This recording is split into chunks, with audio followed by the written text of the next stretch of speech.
Duke 6, Roger, 013, stand by. Moment of the Stone Age, son! Hey, son, no! No, man, no! All right, now, let me take care of this. All right? Get that out!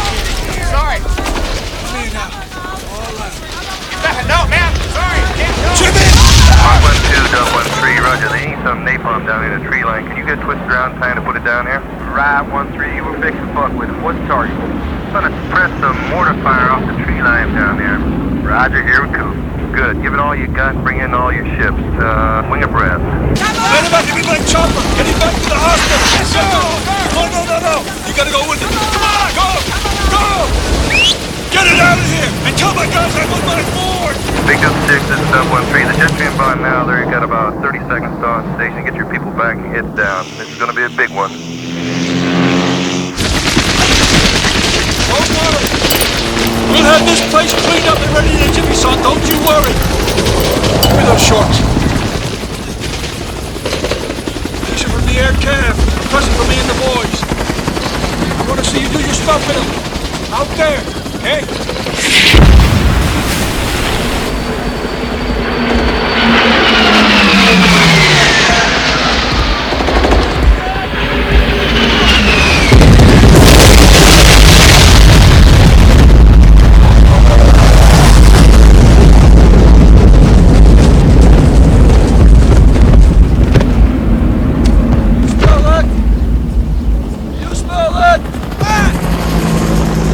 Son, nothing else in the world smells like that.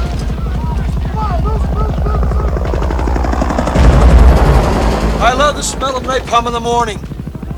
You know, one time we had a hail bomb for 12 hours. When it was all over, I walked up. We didn't find one of them, not one stinking dink body. Smell, you know that gasoline smell, a whole hill. Smelled like victory.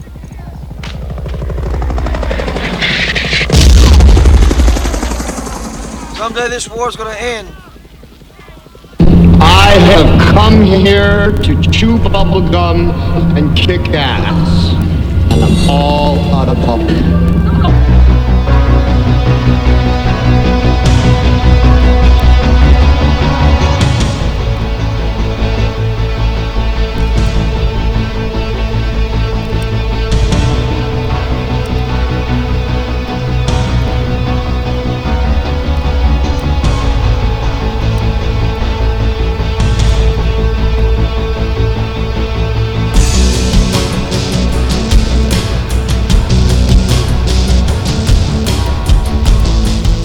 Ladies and gentlemen, boys and girls, children of all ages, welcome all to the bloviating Zeppelin's Berserk Bobcat Saloon. Belly up to the bar. We've kept your seat, and it's great to see you back. Well, let's see. I think Dink is going to be the bartender tonight. He pours with the best of them, and as you can see, the lava lamp is lighted. You know what? We don't water our drinks, just like we don't water our conversation. Politics, religion, crime, culture, economics, race, sex, science, law, we talk about it all. Here at the Saloon, nothing is sacred. The speech is free, but the booze is not.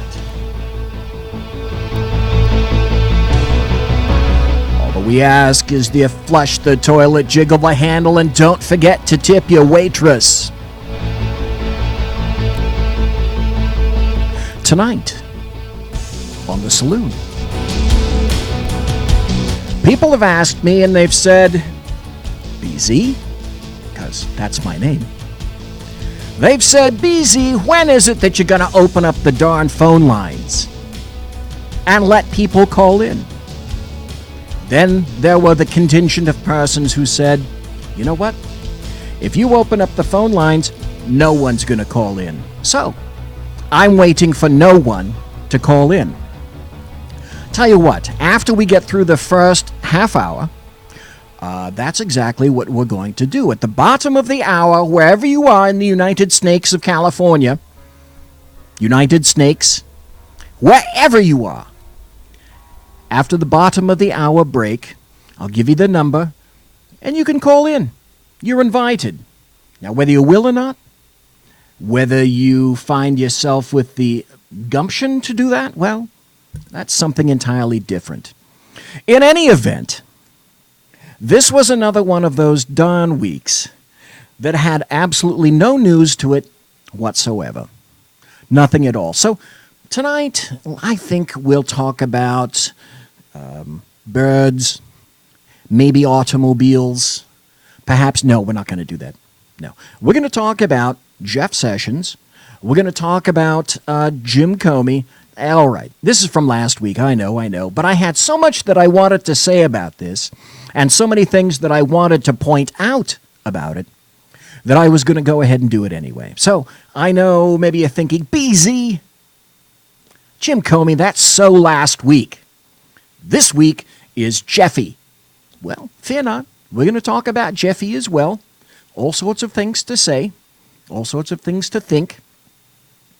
One thing, in reflection, and Ken's been doing some reflection, and I thought it was only fair. And number one, Ken, thank you again ever so kindly for your warm welcomes into the saloon. I greatly appreciate each and every welcome that you give me on Tuesdays and Thursdays.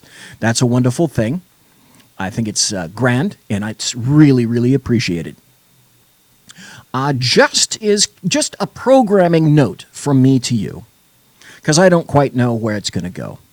Just as Ken is, he's moving on. It's a challenge for him. He's going to be taking some very important steps for TECN.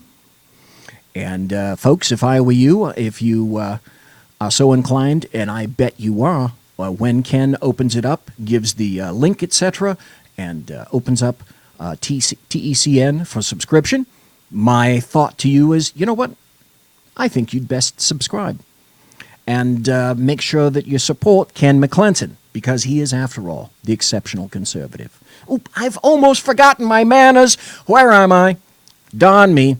Look, in chat, and you too, if you're listening in podcast, and it's Wednesday or Thursday, and this show's already occurred, and I've given you the links, and you've gone to bloviatingzeppelin.net, which is my website, bloviatingzeppelin.net. You can find me at bzepp on Twitter and at bzepp on gab.ai. And I know I haven't managed crap out of this yet, but oddly enough, I know. Everyone sit down, please sit down. I'm actually on Facebook, and I think it's facebook.bloviatingzeppelin. I'm pretty sure that's what it is, because I am, after all, the technological Luddite. But in any event, in chat, we've already got a good number of people, and you too, if you're listening in podcast, I would highly recommend that you go live on the show and listen to chat, because right now already we have Jersey Joe, the Reaver of Common Sense. He's in chat. We have Bigfoot, as opposed to Smallfoot. By the way, Bigfoot can crush Smallfoot like a bad, bad tank. Just saying, from me to you. We also have Mary Brockman. Mary Brockman, thanks to Mary Brockman, she, of course, has her very own embroidered chair here in the saloon. And everyone knows, whoever the bartender is, it doesn't make any difference. Everyone knows you don't sit in Mary Brockman's chair. And it's always discernible, because it's the one with the embroidery on the back that says Mary Brockman. And also, thanks to Dave Milner, the unpleasant blind guy. He was here last week, and we chatted about Islam. You can also find Dave Milner at the EDL, the English Defense League. And if I'm not mistaken, because of course I'm not, Dave will be on the EDL this coming Thursday.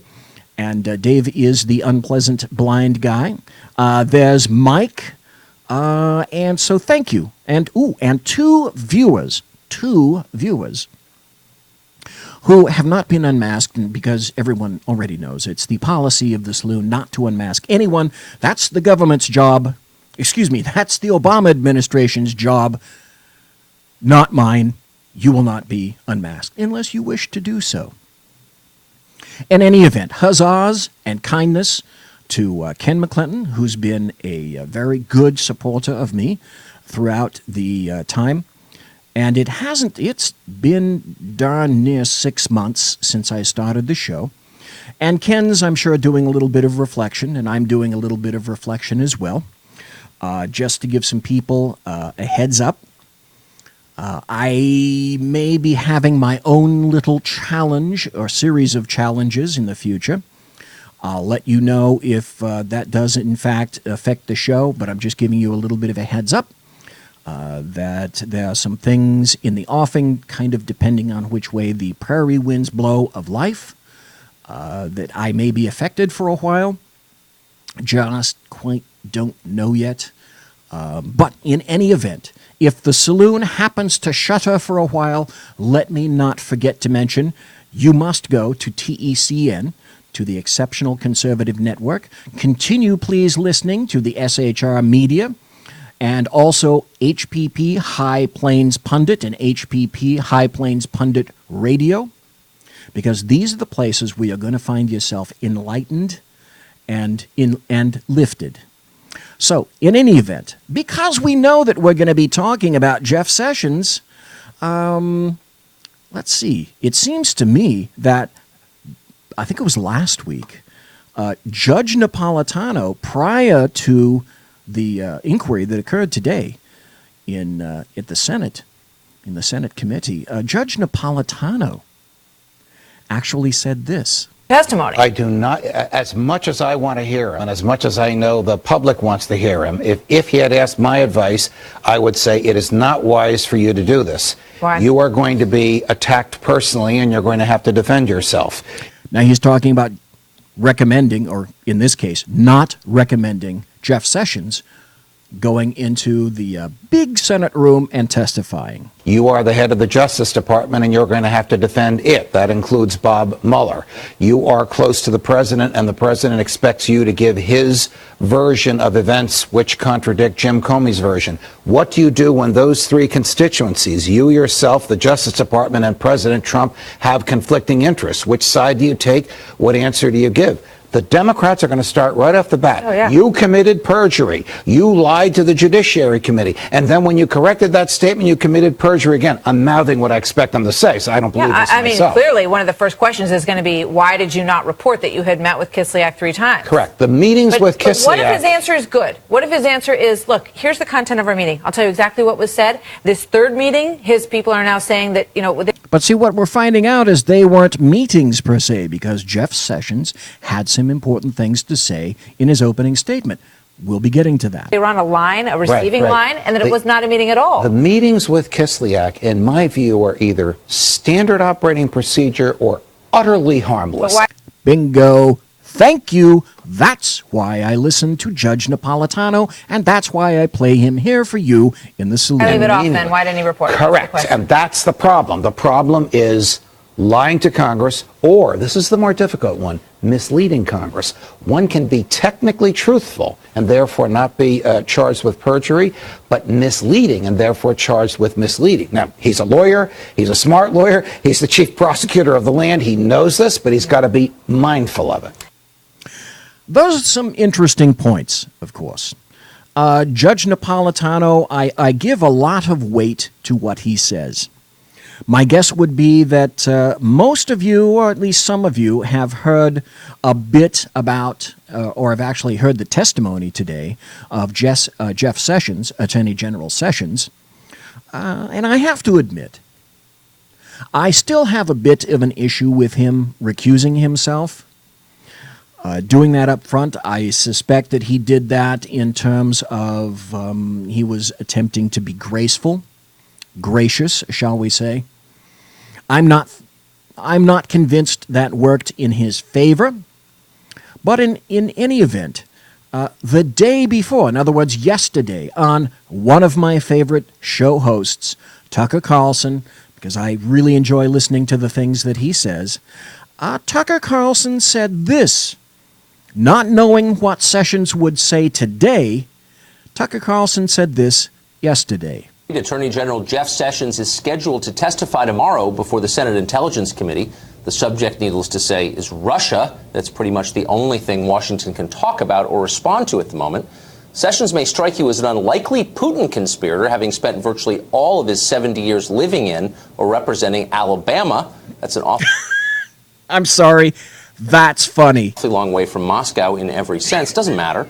Everyone affiliated with the administration is a potential suspect these days. Sessions says that as a member of the Senate Armed Services Committee, he talked on 2 separate occasions with the Russian ambassador to the United States. And that's it. That's the total known extent of his contact with the Russian government. But it's enough. According to top Democrats, Sessions must resign immediately. Right. You know, I'm sure that Jeff Sessions probably, here's what he did. Jeff Sessions was handed a folded piece of paper by the Russian ambassador, and Jeff Sessions unfolded it and looked at it, and it said, "Jeff, point me to the bathroom." On March 2nd, I said, Attorney General Sessions should not be in that job and he should resign. So that's, what, 3 months ago, more than 3 months ago. So you should see, this is why someday, somehow, when we continue the Saloon, I would love to be able to take the kind of stuff that's on the screen that I'm looking at and put it on the show, the screen for you. There's probably a way to do that because right now I'm looking at the absolute crazed, wide open eyes of that moonbat, Nancy Pelosi. Holy crap. that's my position on him. I don't even know why he is still Attorney General. He lied before Congress in order to get confirmed. That's a perjury charge. He also lied on his security clearance forms about his Russian meetings. Those are false official statements. He lied to his butcher. He lied to his cat. Yes, he's a cat liar. He should have resigned months ago. For the good of the country, Attorney General Sessions should resign. Actually, Attorney General Sessions should stand in front of the next metro train coming into the D.C. station. That's how serious it is. We've been covering the Russia story most nights on the show for the past 7 months, and over that time we've noticed a theme. Almost all the claims you hear about Russia are general rather than specific. Russia Really? I hadn't considered that. hacked our election. We hear that line almost every day. Okay, we're open-minded. How exactly did Russia hack our election? Well, comes the answer, they just did. All 17 and When I hear that word hack, I'm sorry, I can't not think of the movie Mars Attacks, where the aliens go mac, hack, mac, mac, hack, mac. intelligence agencies say they did. Russia undermined our democracy. Okay, but can you be more specific? It's a pretty serious charge, and it might be nice to have some details. They can't provide those details, or they won't. And if you keep pressing for details, they'll attack you personally, as we found out when Adam Schiff, the ranking Democrat on the House Intel Committee, accused me of, quote, carrying water for Putin when I asked him to back up his claims. And of course, the Democrats' claim to fame is, well, all 17 of the alphabet agencies said that Trump is guilty. And you know the veracity and the probity of all these intelligence agencies. They would never, I'm telling you, never mix politics with facts, with the truth. Correct? Am I right? Character assassination is always easier than making a sensible argument, which brings us back to Jeff Sessions and Russia. Those 2 meetings with the Russian ambassador, Sergei Kislyak, those have changed the course of recent history. No exaggeration. Sessions was forced to recuse himself from a major Justice Department investigation into Russia. Again, which I disagree with.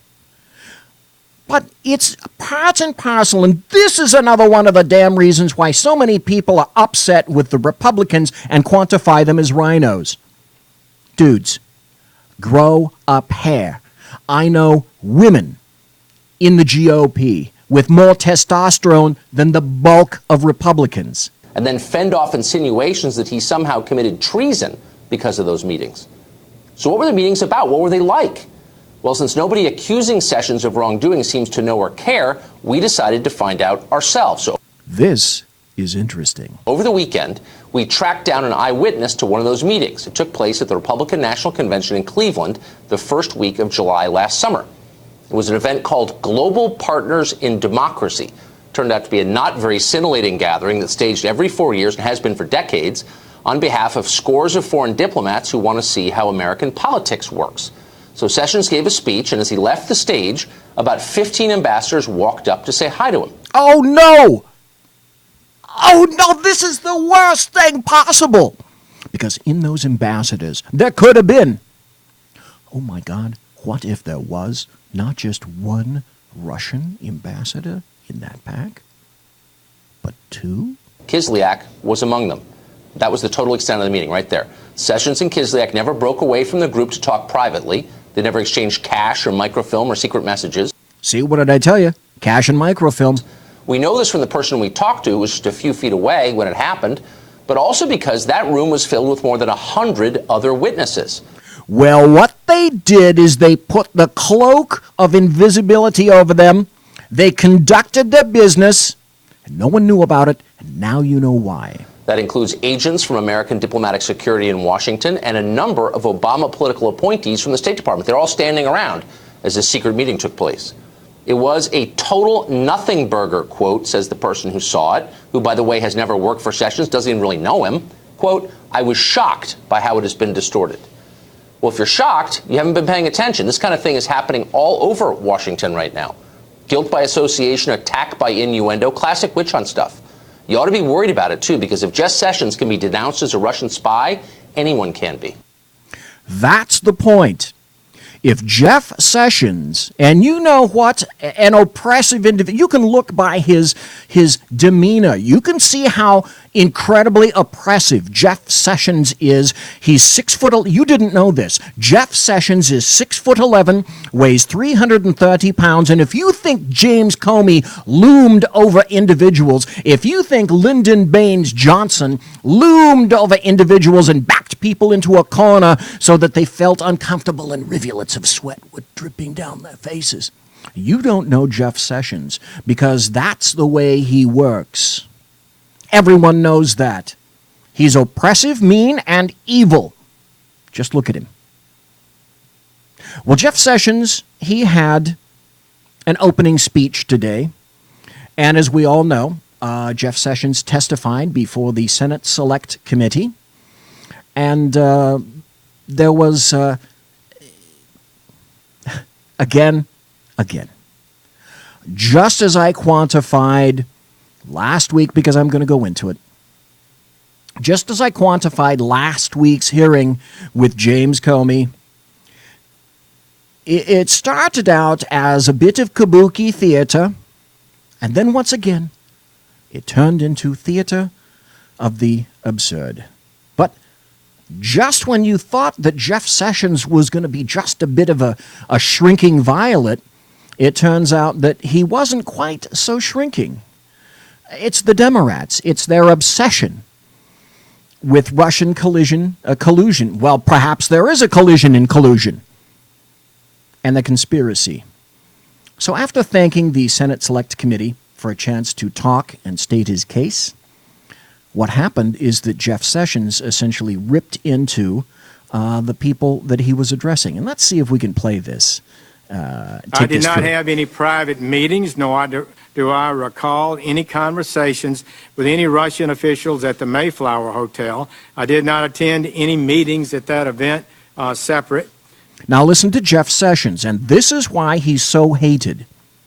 Jeff Sessions, you can tell by the timbre of his voice, is at 6'11", the very individual who would loom over you, be oppressive and mean, and just by looking at you, laser beams would and have issued forth from his eyes, killing people. Today, he decided not to do that. By just by listening to the timbre of his voice, you can tell how oppressive Attorney General Sessions truly is. Prior to the speech attended by the president today, I attended a reception with my staff that included at least 24 people and President Trump, though I do recall several conversations that I had during that pre-speech reception.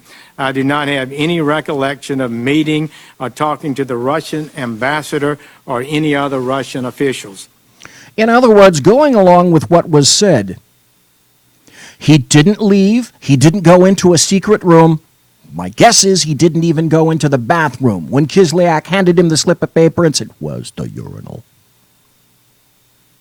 And if he did, If he did, then did we hear any of the Democrats say, we have evidence, sir, of you colluding with Russians in that particular location, in that hotel, and the evidence was clearly provided in that open hearing? If any brief interaction occurred in passing with the Russian ambassador during that reception, I do not remember it.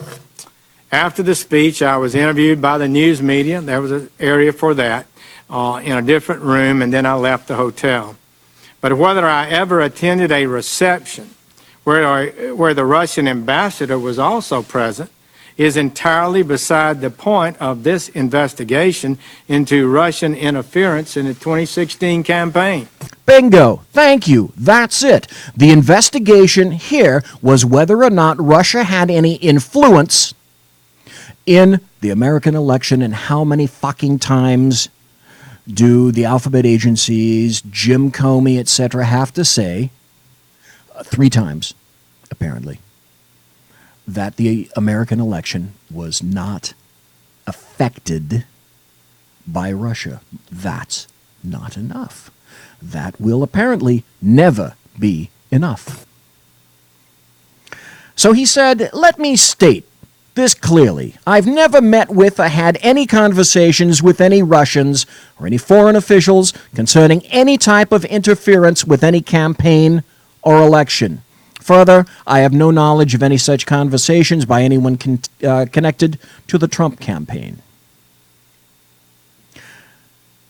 Then things got a bit testy, and there was an interesting exchange between Attorney General Jeff Sessions and Senator Ron Wyden, which I should care to document here. This is a Republican, shock of shocks, who appears to actually be standing up for himself. How unusual is that? Senator Wyden, I am not stonewalling. I am following the historic policies of the Department of Justice. You don't walk into any hearing or committee meeting and reveal confidential communications with the President of the United States, who's entitled to receive confidential communications in your best judgment about a host of issues. So, as you well know, they wanted to know every conversation that Attorney General Sessions had with President Trump. Number one, can you remember what you said to a specific individual in detail 1 week ago? For fuck's sake, I can't tell you what I had for dinner last night. Have to be accused of stonewalling for not answering them. So I would push back on that. Secondly, Mr. Comey, perhaps he didn't know, but I basically recused myself the first... Oh, he knew. Day I got into the office because I never accessed files. I never learned the names of investigators. I never met with them. I never asked for any documentation. The documentation, what little I received, was mostly already in the media and was presented by the senior ethics, public responsibility, professional responsibility attorney in the department. General. Tell you what, we're going to take a break.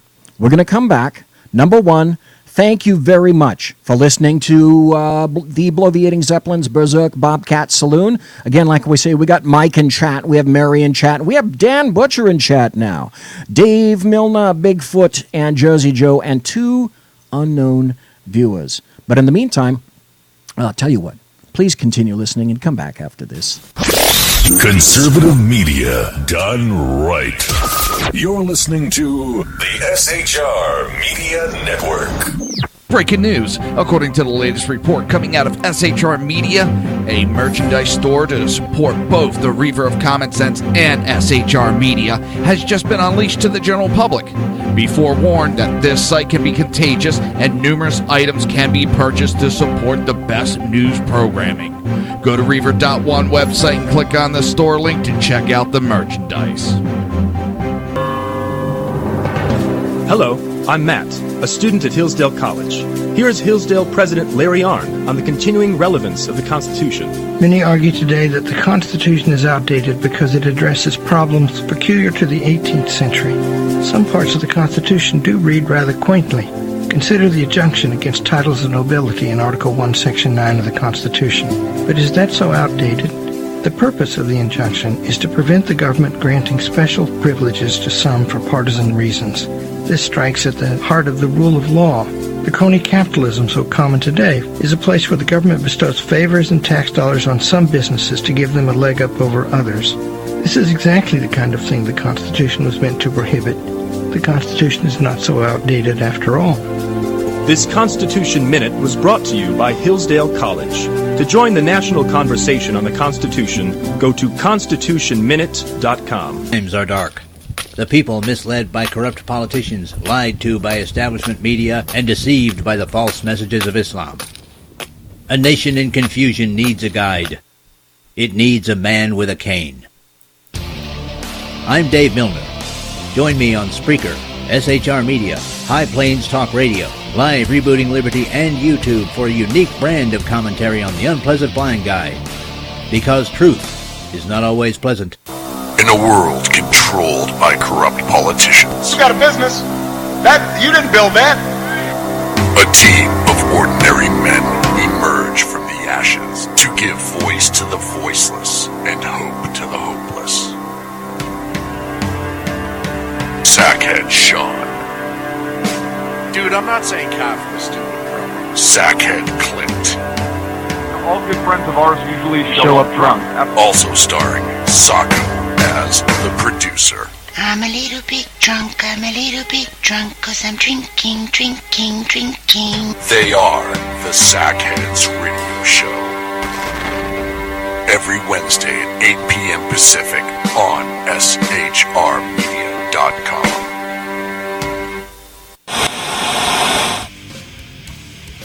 Beware, the Jersey Takeover is here.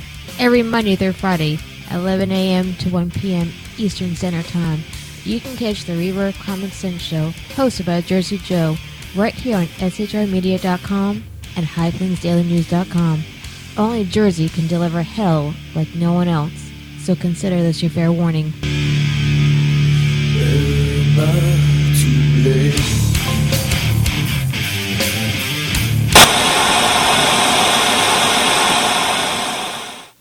Conservative media done right.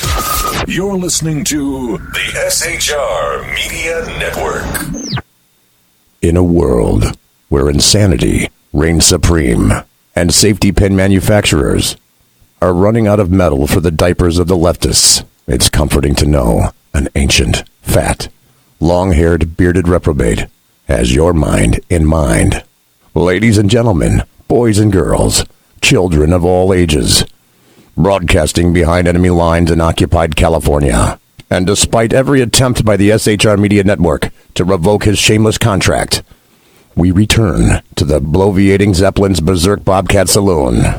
All right, welcome back. It is, in fact, the bloviating Zeppelin's Berserk Bobcat Saloon. It is Tuesday because the saloon opens just a few days at this point per week on Tuesdays and Thursdays. Today is the June 13th, the year of our Lord 2017. Thank you for listening. Thank you for listening live. Thank you for listening in podcast. Thank you for being involved in chat. And you, too, can be involved in chat if you want to. If you're listening, come into the chat room and listen to us live. It doesn't cost a thing to get in there. And you'll meet lots of wonderful people, including one particular individual named Dan Butcher. And I have to tell you this, I'm going to announce it now because I may as well do it. Dan has been kind enough to come on the saloon, so Dan will be speaking for the first half hour of every show on Thursday. So welcome to Dan Butcher, the High Plains pundit. He's going to be coming on the show every Thursday, so please tune in. He's going to be at the beginning of the show, and we'll chat with him for 15 minutes, 30 minutes, whatever he feels like, because that's how we roll here at the saloon. So please listen to Dan anyway. High Plains Pundit Radio, High Plains Pundit, that's Dan Butcher. Google him, you'll find him. So I had to tell you now, he's going to be a recurring character here in the saloon. And all right, I might have to get a chair embroidered for Dan. All right. In the meantime, let's continue listening to Jeff Sessions as he's having a bit of a tete-a-tete in the Senate chamber this morning with Senator Ron Wyden. And I made a honest and proper decision to recuse myself, as I told Senator Feinstein and the members of the committee I would do when they confirmed me. General Sessions, respectfully, you're not answering the question. Well, what is the question? The question is, Mr. Comey said that there were matters with respect to the recusal that were problematic and he couldn't talk about them. What are they? Wait a minute. Stop the presses. What the hell? Now, Wyden must be a gibbering baboon because what makes you think that if Comey couldn't talk about them, that magically the AG, Jeff Sessions, will be able to do so?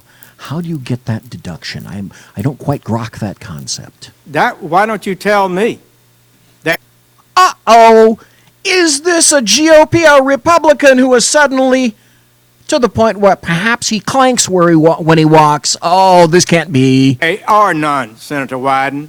There are none. I can tell you that for absolute certainty. This is a secret innuendo being leaked out there about me. That's it, thank you. This is assassination, character and otherwise, by innuendo, because just like Joseph Goebbels said in World War II, Hitler's propaganda minister, if you mention it a sufficient amount of times, a lie becomes a truth merely by the number of times that you say it.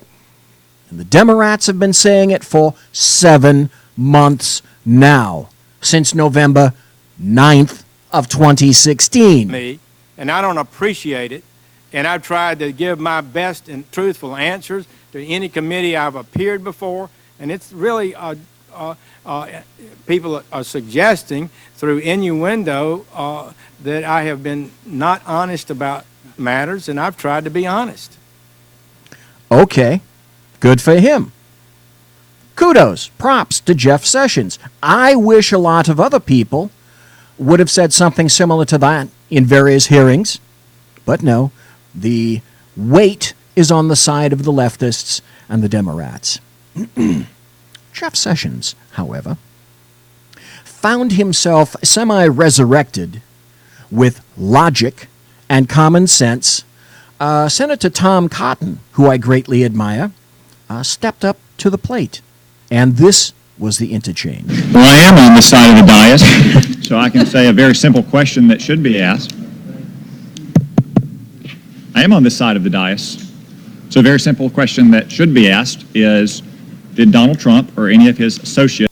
Spelling error, spelling challenge. How do you spell dais? ...in the campaign collude with Russia and hack... If you're Democrat, it's, let's see, it's DIE-US. That's it. Those emails and releasing them to the public. That's where we started 6 months ago. We have now heard from 6 of the 8 Democrats in this committee, and to my knowledge, I don't think a single one of them asked that question. They've gone down lots of other rabbit trails, but not that question. Maybe that is because Jim Comey said last week, as he said to Donald Trump, that on 3 times he assured him he was not under investigation. Maybe it's because multiple Democrats on this committee have stated that they have seen no evidence thus far after 6 months of our investigation and 10 months or 11 months of an FBI investigation. But that's it. Never let facts, common sense, logic, rationality, and proportion get in the way of a good, fucked up political decision, agenda, and meme. Right? Of any such collusion. I would just suggest, what do we think happened at the Mayflower? Dead bodies. There were dead bodies all over that ballroom. Oh, wait. Dead bodies. Oh, that's right. We have a dead body in the form of Brian Terry, U.S. Border Patrol agent who was killed by running guns under the Obama administration. And oh, wait, that's right. We have 4 additional victims dead under the Obama administration, 5 former living Americans under the Obama administration. But those deaths, immaterial. They were not worth investigating. Mr. Sessions, are you familiar with what spies called tradecraft? A little bit. That involves things like covert communications and dead drops and brush passes, right? That is part of it. Do you like spy fiction? John le Carré, Daniel Silva, Jason Matthews? Yeah, Alan First, David Ignatius. Okay, very interesting point, and I'm going to bring that up. Mike brings up Seth Rich. I may be a tinfoil hat wearer, but I will never not listen to anyone who has anything to say about Seth Rich.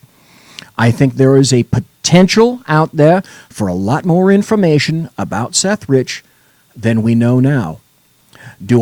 Am I absolutely convinced that he was killed or assassinated? Not completely.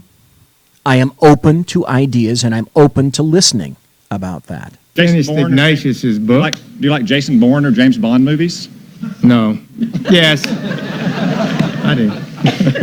Have you ever, in any of these fantastical situations, heard of a plot line so ridiculous that a sitting United States senator and an ambassador of a foreign government colluded at an open setting with hundreds of other people to pull off the greatest caper in the history of espionage? Thank you for saying that. Thank you for saying that.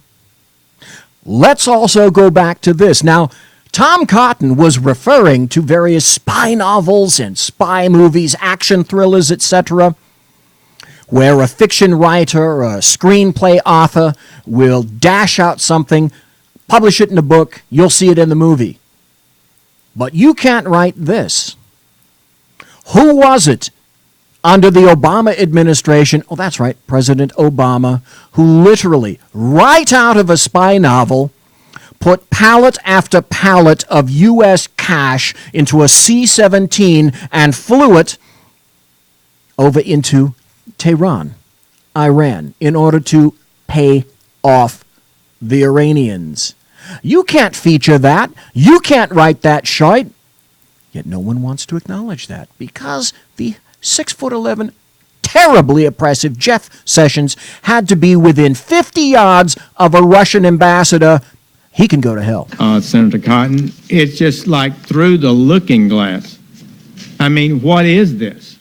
I explained how, in good faith, I said I had not met with Russians because they were suggesting I, as a surrogate, had been meeting continuously with Russians. I said I didn't meet with them.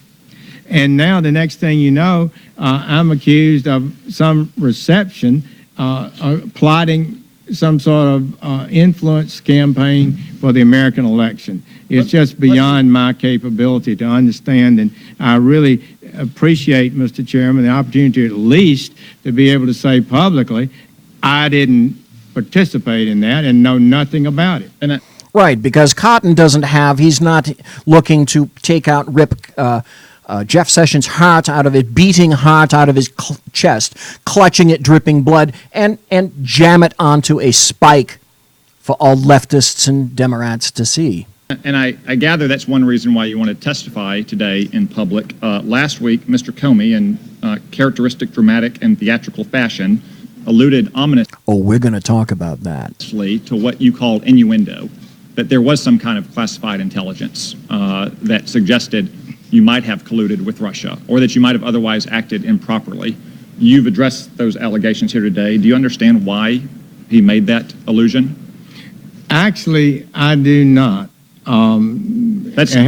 Nobody's provided me any information. Thank you. My time is limited. I have a lot of questions. Mr. Blunt asked you if you had spoken in response to Mr. Comey's statement to you after his private meeting with the president on February 14th or February 15th. You said that you did respond to Mr. Comey. Mr. Comey's testimony said that you did not. Do you know why Mr. Comey would have said that you did not respond to him on that conversation with you on February 14th or 15th? I do not. Again, I go back.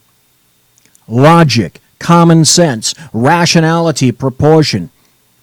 Can you tell me where you were on February 14th, unless it's your damn anniversary, like mine, for example, because BZ isn't a gibbering baboon himself. He chose Valentine's Day as his anniversary because that's actually a day he can remember. Other than that, you can tell me, I'm sure, where you were on February 14th, and more specifically, more pointedly, I'm sure you can tell me the gist of most every conversation that you had with any individual that you happen to encounter during your waking hours, can't you? It was a little conversation, not very long, but there was a conversation, and I did respond to him, perhaps not to everything he asked, but I did respond to him, I think in an appropriate way. Do you know why Mr. Comey mistrusted President Trump from their first meeting on January 6th? He stated last week that he did, but he didn't state anything from that meeting that caused him to have such mistrust, to believe I'm not able to speculate on that. Let's turn to the potential crimes that we know have happened. Leaks of certain information. Here's a short list of what I have. You'll enjoy this. The contents of alleged transcripts of alleged conversations between Mr. Flynn and Mr. Kislyak. The contents of President Trump's phone calls with Australian and Mexican leaders. The content of Mr. Trump's meetings with the Russian foreign minister and the ambassador. The leak of the Manchester bombing suspect's identity and crime scene photos. And last week, within 20 minutes of this committee meeting in a classified setting with Jim Comey, the leak of what the basis of Mr. Comey's innuendo was.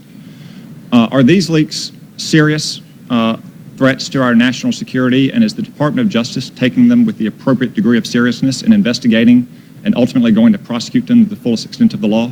Thank you, Senator Cotton. We have had one successful case very recently in Georgia. That person has been denied bail, I believe, and because of that 25-year-old Caucasoid female with the weird-ass name, love appearance of reality winner, she should have the literal book thrown at her. Oh, she's so young, she's so naive, she's so innocent. Make an example. Being held in custody, but some of these leaks, as you well know, are extraordinarily damaging to the United States security. And we have got to restore a regular order principle. We cannot have persons in our intelligence agencies, our investigative agencies, or in Congress leaking sensitive matters. Absolutely true. Do what I call BZ's reversal axiom, and that's this.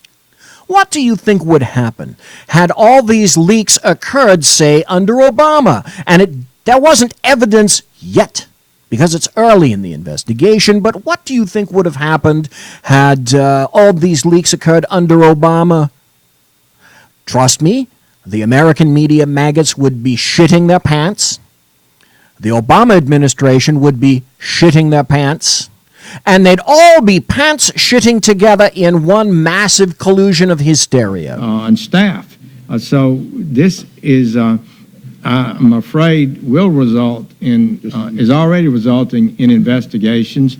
And I'm fear that some people may find that they wish they hadn't leaked. Thank you.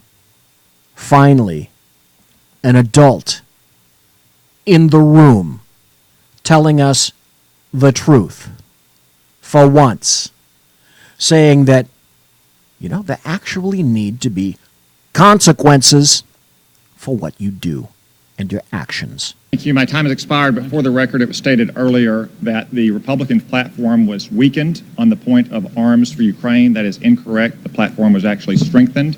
And I would note that it was the Democratic president who refused repeated bipartisan requests. President Trump really wanted to have Pompeo in place on Friday, but the Democrats decided that they weren't going. By the way, you got to hear this just because I love the interplay between Tom Cotton and little Chucky Schumer. This doesn't have anything to do with this, but it's with regard to Mike Pompeo being sworn in as CIA director. I just had to go to this because Well, it's my show and I can do it. To hold a vote on his confirmation, which prompted a very interesting exchange that we're just learning about now between Senator Tom Cotton of Arkansas and Senator Schumer, where Cotton really kind of confronted him to say, hey, you promised that you're going to hold this vote. You didn't hold it. Schumer apparently said back to him, well, where were you 8 years ago when we were trying to get through all of President Obama's nominees? To which Cotton replied, quote, 8 years ago, I was getting my rhymes with grass shot at in Afghanistan, so don't talk to me about where I was 8 years ago. Thank you. Thank you very much. I appreciate that. All right, that was Jeff Sessions. Now, of course, going on any of the media shows right now, you know that everything was quantified as how terribly evil, as I said, and oppressive, as I said, Jeff Sessions truly is. Like no other politician before him. He's 6'11", he's 320 pounds, he looms over everyone, and he's oppressive as hell. Just listen to him. So, the Democrats, CNN, MSNBC, blah, blah, blah, blah, blah, all going to quantify that as, oh, Jeff Sessions was so terrible and he lost. No, I don't think so. So I spoke about theater of the absurd. And that was created in the 50s by the French, and that came about as a particular play called Waiting for Godot. If you don't think I know my literature, by God I do. But in any event, now we're going to shift gears a little bit and go back because there are lots of things that I want to play and make very clear to you in this show about our good friend, 6'8", James Bryan Comey. Not quite as oppressive as Jeff Sessions, because everyone knows Jeff Sessions. Just ask the Democrats and the leftists and the American media maggots how truly oppressive Jeff Sessions is. Now let's talk about James Bryan Comey and what occurred to him last week. Because, as I've said many a time, James Comey has no fidelity, no bravery, and no integrity. Oh, that's right. Those are the initials of the FBI. So what happened is this. Last Thursday, on June 8th, a potentially great day for water holes all over D.C., former FBI Director James Comey appeared before the Senate Intelligence Committee for a little over 3 hours. As it kind of turns out, the air happened to be let out of many a Democrat sails. To ask the Democrats themselves, it was nothing more than confirmation of a clear impeachment for President Donald Trump. That was the bottom line if you ask the Democrats with regard to the Comey interview that particular day. They're going to get obstruction charges from this. They're going to get impeachment charges from this. And so let's listen from CBS, because I'm sure you've heard the bulk of this, but I want you to hear how it is that leftist American media maggots craft a narrative.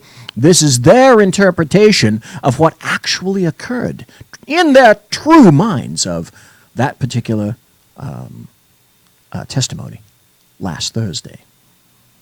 You solemnly swear to tell the truth, the whole truth, and nothing but the truth, so help you God. Please be seated. Do you have any... CBS, by the way, calls this 3 hours of testimony in 7 minutes. Doubt that Russia attempted to interfere in the 2016 elections? None. There should be no fuzz on this whatsoever. The Russians interfered in our election during the 2016 cycle. They did it with purpose. They did it with sophistication. They did it with overwhelming technical efforts. And it was an active measures campaign driven from the top of that government. There is no fuzz on that. It's not about Republicans or Democrats. They're coming after America, which I hope we all love equally. Now stop. I have to say, yes. The Russians have been doing this shit for years. The Russians will continue to do this shit for years. I'm going to have a point that I'm going to make about that in terms of interference of an election in just a bit. But the bottom line is, and we'll go into that, what were the results, what actually happened because of it. They want to undermine our credibility in the face of the world. They think that this great experiment of ours is a threat to them, and so they're going to try to run it down and dirty it up as much as possible. Correct. Absolutely correct. I got to go with you there, Jim. That's what this is about, and they will be back because we remain, as difficult as we can be with each other, we remain that shining city on the hill, and they don't like it. After that briefing. However, when I heard Jim Comey use Ronald Reagan's words, just a little bit of bile came up in my throat from that. You felt compelled to document that conversation, that you actually started documenting it as soon as you got into the car. I was honestly concerned that he might lie about the nature of our meeting, and so I thought it really important to document. This was the only president that you felt like in every meeting you needed to document, because at some point, using your words, he might put out a non-truthful representation of that meeting. Now, That's right, Senator. And I, as I said in my written testimony, as FBI director, This is Comey as victim. That's what you would expect from any garden variety leftist or Democrat. You ain't shit as a leftist or a Democrat unless you're a victim. And of course, James Comey is a victim here. He's a victim. You must pat him on the head and pat him on the poo-poos and send him on his way. He needs to be understood. He's the victim here. Not you, not anyone else. James Comey is the victim. Interacted with President Obama, and I spoke only twice in 3 years and didn't document it. When I was Deputy Attorney General, I had one-on-one meeting with President Bush about a very important and difficult national security matter. I didn't write a memo documenting that conversation either. Sent a quick email to my staff to let them know there was something going on, but I didn't feel with President Bush the need to document it in that way. Really? Why is that? Oh, wait, that's because you decided on your own, Mr. Comey. I shan't put the words director and Jim Comey together again because that doesn't happen. All of this began in June of last year when you decided in your own infinite wisdom that you were going to politicize your FBI, the one I worked for. And you shame me. You make me embarrassed. You make those in the FBI building embarrassed. Well, my impression, and again, it's my impression, I could always be wrong, but my common sense told me that what was going on is either he had concluded or someone had told him that you've already asked Comey to stay and you didn't get anything for it, and that the dinner was an effort to build a relationship. In fact, he asked specifically of loyalty. You've seen the picture of me walking across the Blue Room, and loyalty. What did Trump say? Hope. That's a loyalty test? Really? What the president whispered in my ear was, I really look forward to working with you. So after those encounters... And that was just a few days before you were fired. Yeah, that was on the Sunday after the inauguration. The next Friday I have dinner, and the president begins by wanting to talk about my job. And so I'm sitting there thinking, wait a minute, 3 times you've already asked me to stay or talked about me staying. My common sense, again, I could be wrong, but my common sense told me what's going on here is he's looking to get something in exchange for granting my request to stay in the job. How unusual. And under whose authority and deigning do you serve? You serve, sir, at the pleasure of the President of the United States. You have a 10-year term to be severed whenever the president, whomever that might be, and it's happened before, under Bill Clinton, you serve at the pleasure of the president. Now, we're going to come back to this. We've concluded the first hour here at the Saloon. Please hang 10 with me and return. Conservative media done right. You're listening to the SHR Media Network. Hey, it's Sean from the Sackheads Radio Show, also one of the owners here at the SHR Media Network. Are you opinionated? Have you ever wanted to do your own show? Have you ever heard somebody like the Sackheads and go, yeah, I could probably do that better? Well, now's your chance. Send me a 5-minute clip at sackheadsradio@gmail.com, and maybe you can be part of the SHR broadcasting team. sackheadsradio@gmail.com. Times are dark. The people are misled by corrupt politicians, lied to by establishment media, and deceived by the false messages of Islam. A nation looking for direction needs a guide. It needs a man with a cane. I'm Dave Milner. Join me on Spreaker, SHR Media, Pundit Press Radio, and YouTube through the SHR Media page for a different kind of commentary on the unpleasant blind guy. Because the truth is not always pleasant. In a world controlled by corrupt politicians, You got a business. That you didn't build that. a team of ordinary men emerge from the ashes to give voice to the voiceless and hope to the hopeless. Sackhead Sean. Dude, I'm not saying coffee, stupid bro. Sackhead Clint. All good friends of ours usually show up drunk. Also starring Sako as the producer. I'm a little bit drunk, 'cause I'm drinking. They are the Sackheads Radio Show. Every Wednesday at 8 p.m. Pacific on shrmedia.com. The bloviating Zeppelin. He's big-footed enough radio shows to last a lifetime, courtesy of Sean, Clint, Ken, and Jersey Joe. Now it's time for him to waddle on his own 2 feet via the glorious SHR Media.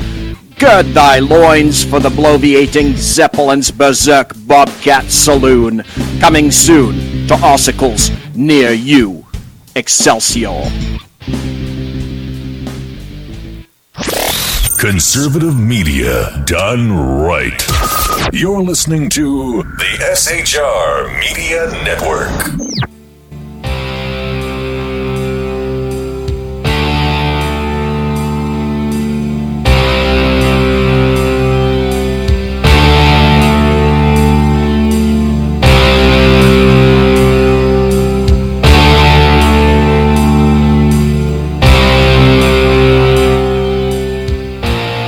Oh my God, dare I?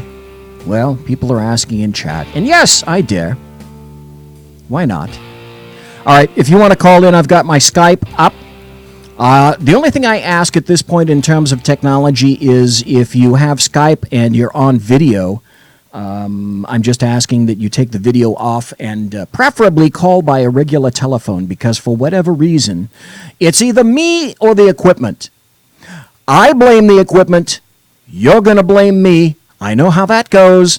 But if you called in on a regular Mark 1 Model 1 telephone, that would be grand. So the number, if you wish to call, and until you call, that's fine. I'm going to continue with James Comey. And by the way, when you call, you'll be able to hear the same things that I'm hearing over the radio. And the number is 916-282-9806.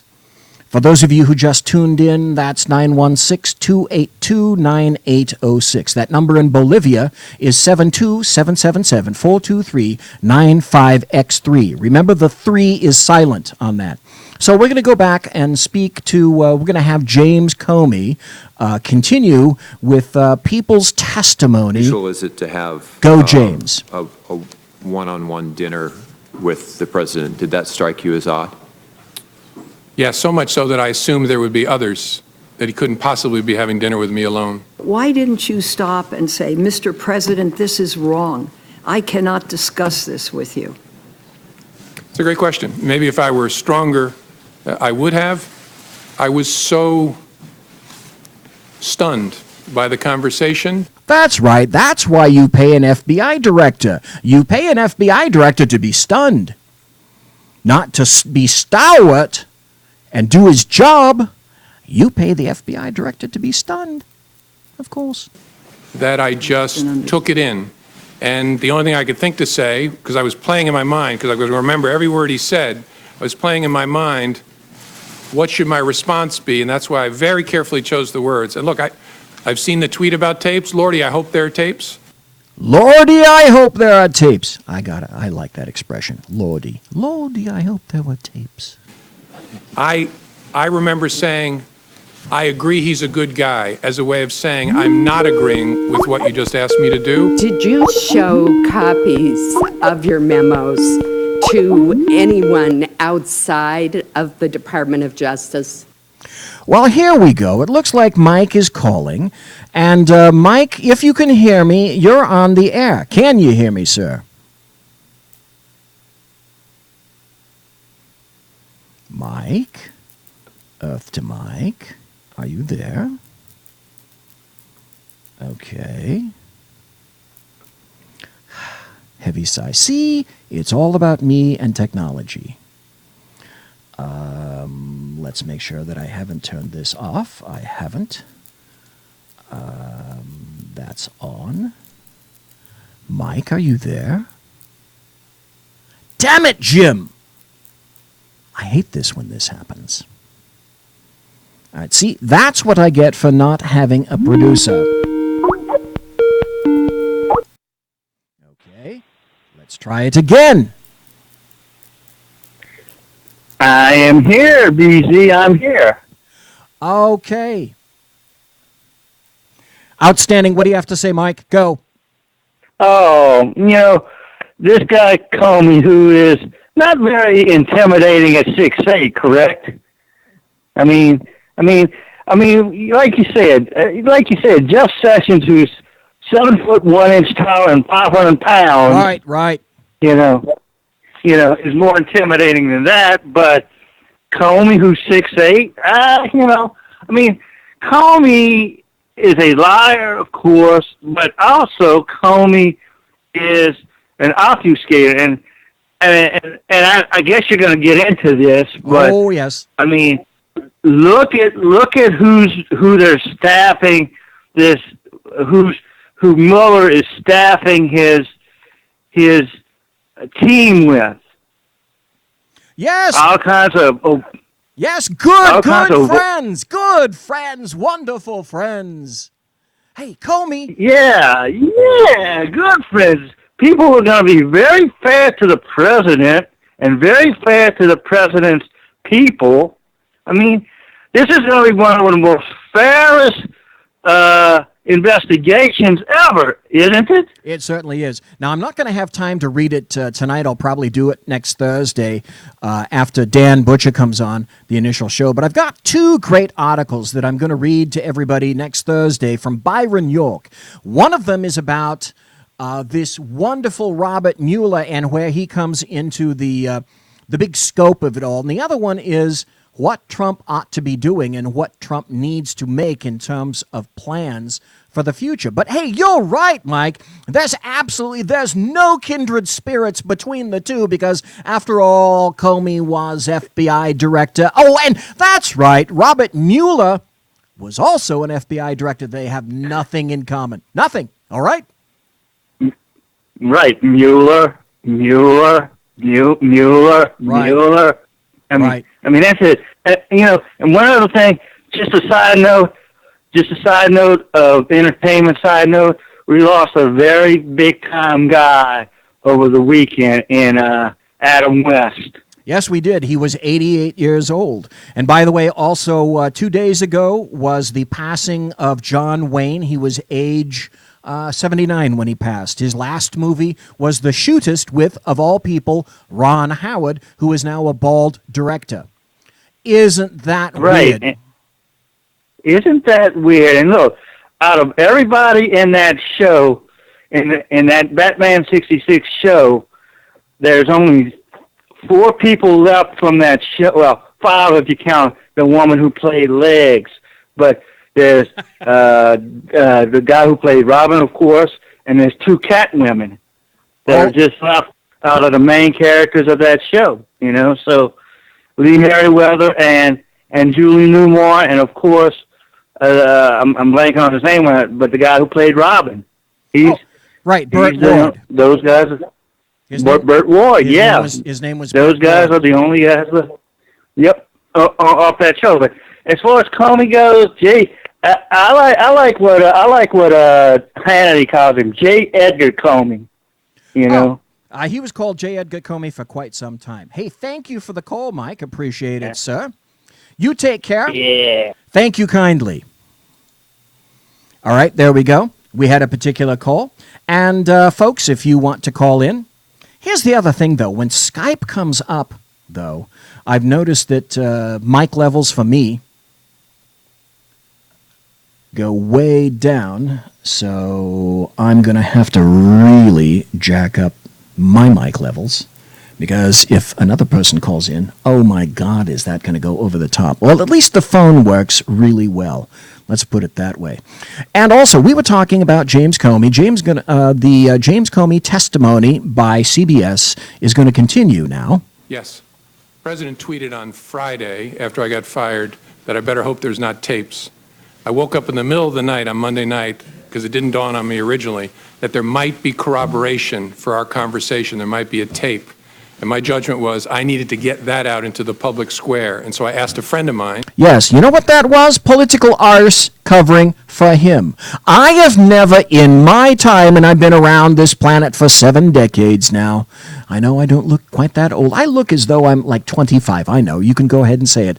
I have never had as craven an individual as an FBI director, nor seen one, except in the visage of James Comey. To share the content of the memo with a reporter. Didn't do it myself for a variety of reasons, but I asked him to because I thought that might prompt the appointment of a special counsel. I'm not being facetious. I hope there are, and I'll consent to the release of. So both of you are in the same findings here. You both hope there's tapes and recordings.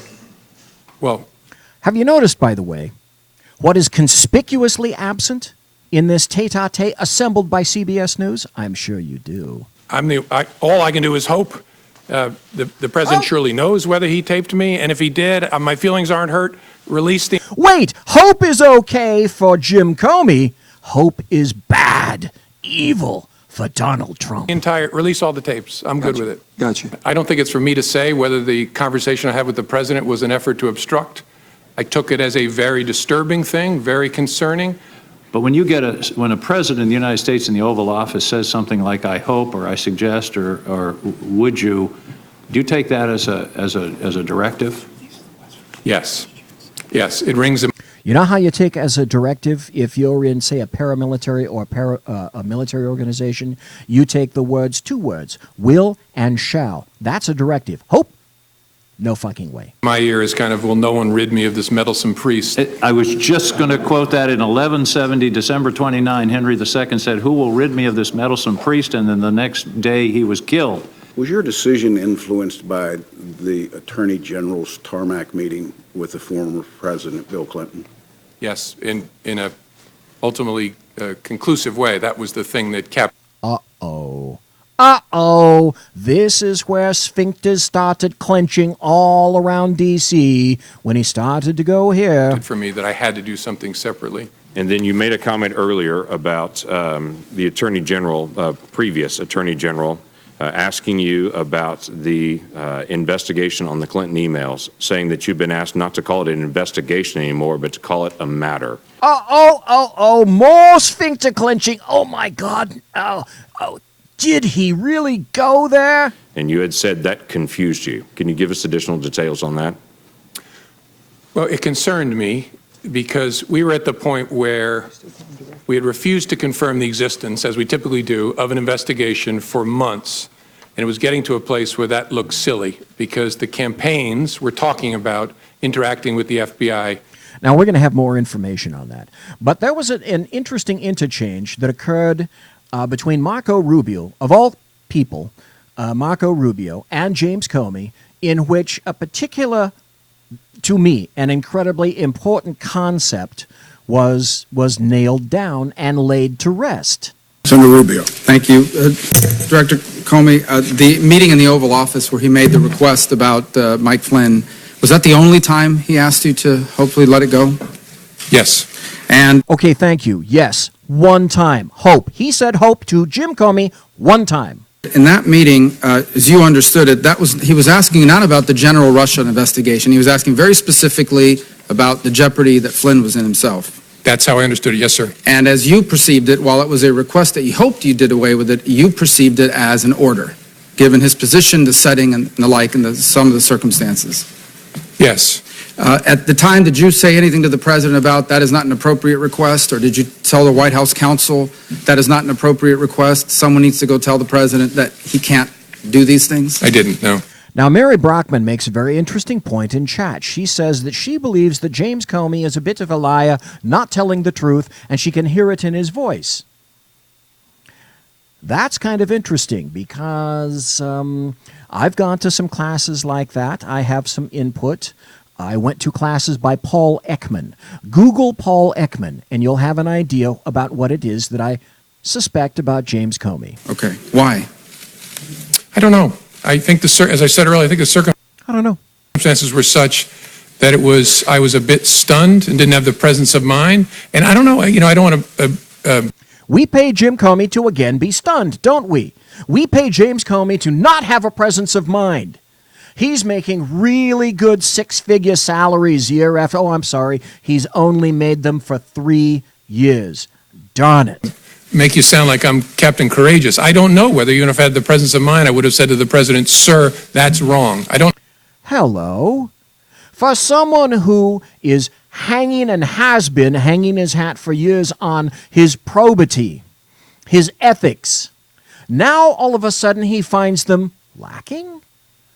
Truly? Is this how you wish to be known, James Comey? I don't know whether I would have, but in the moment, it didn't come to my mind. What came to my mind is be careful what you say. And so I said, I agree, Flynn is a good guy. So on the cloud, we keep talking about this cloud. Okay, so President Trump, here's the deal. President Trump is supposed to pull out another cap and then connect the leads to James Comey's head in that office, in that meeting, so that he doesn't know what Jim Comey says. He knows what Jim Comey is thinking, because even though they're two separate things, Trump should have known those. Right? You perceive the cloud to be the Russian investigation in general. Yes, sir. Right? But his specific ask was that you would tell the American people what you had already told him, what you had already told the leaders of Congress, both Democrats and Republicans, that he was not personally under investigation. Yes, sir. In fact, he was asking you to do what you have done here today. Correct. Yes, sir. Okay. And again, at that setting, did you say to the president that it would be inappropriate for you to do so, and then talk to the White House counsel or anybody, so hopefully they would talk to him and tell him that he couldn't do this? First time I said, I'll see what we can do. Second time, I explained how it should work, that the White House counsel should contact the Deputy Attorney General. You told him the president said, okay, then I think that's what I'll do. And just to be clear, for evil Trump acquiescing and saying, yes, that's what I'll do. For you to make a public statement that he was not under investigation would not have been illegal, but you felt it made no sense because it could potentially create a duty to correct if circumstances changed. Yes, sir. We wrestled with it before my testimony, where I confirmed that there was an investigation, and there were two primary concerns. One was it creates a duty to correct, which I've lived before, and you want to be very careful about doing that. And second, it's a slippery slope, because if we say the president and the vice president aren't under investigation, what's the principled basis for stopping? Okay. And so the leadership at Justice, Acting Attorney General Bente, said you're not going to do that. Now, on March 30th, during the phone call about General Flynn, you said he abruptly shifted and brought up something that you call, quote unquote, the McCabe thing. Specifically, the McCabe thing, as you understood it, was that McCabe's wife had received campaign money. Oh, that's right, the McCabe thing. That Andrew McCabe has a massive conflict of interest because his wife is out for the Democrats, raising $700,000 for the governor of Virginia. And this asshole, Comey, because he's so honest, says, you know what? I determine in my infinite wisdom there is no such thing as a conflict of interest with my good assistant director. No way. From what I assume means Terry McAuliffe. Yes, sir. That's was very close to the Clintons. And so why had the president at any point in time expressed to you concern, opposition, potential opposition to McCabe? I don't like this guy because he got money from someone that's close to Clinton. He had asked me during previous conversations about Andy McCabe and said...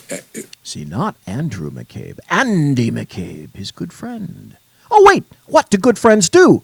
That's right, they take care of each other. In essence, how's he going to be with me as president? I was pretty rough on him on the campaign trail. He was rough on McCabe? He was rough, by his own account. He said he was rough on McCabe and Mrs. McCabe on the campaign trail. How's he going to be? And I assured the president, Andy is a total pro. No issue at all. You got to know the people of the FBI. Well, he's a total pro when you're handling money. They are not. So then the president turns to you and says, remember, I never brought up the McCabe thing because you said he was a good guy. Did you perceive that to be a statement that I took care of you? I didn't do something because you told me he was a good guy. So now, I'm asking you potentially for something in return. Is that how you perceived it? I wasn't sure what to make of it, honestly. Right. This is an adult. He doesn't know what to make of it.